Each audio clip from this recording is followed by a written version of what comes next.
kung mayroong napakabait, Pilipino na. Basta matino ang nagpapatupad. Iyan po ang nagustuhan ko sa Duterte administration. Ako po'y nangangarap na ang Duterte mabalik. Pansinin nyo, noong panahon niya na nakaupo, mga politiko'y takot na gumawa ng mali. Pati pulis, pati sundalo, takot. Aba, biglang, anong nangyari?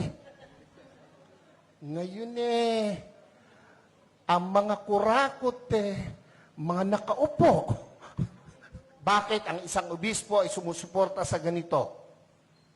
Aba, hindi masamang mangarap ng pag-unlad ng pagkakaisa sa bansa natin. Pag matino ang nagpapasunod. Amen po ba? Amen po ba?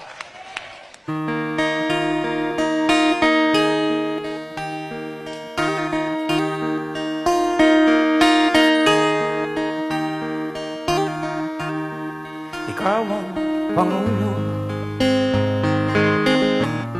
para sa pagbabago. Sawa na ang bayan ko sa magnanakaw na trapo.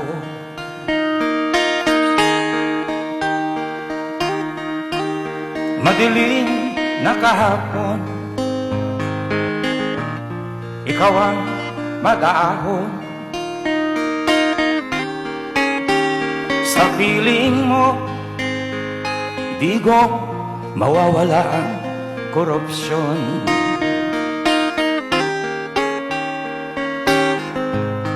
Tayo na Pilipinas, tayo na magbago.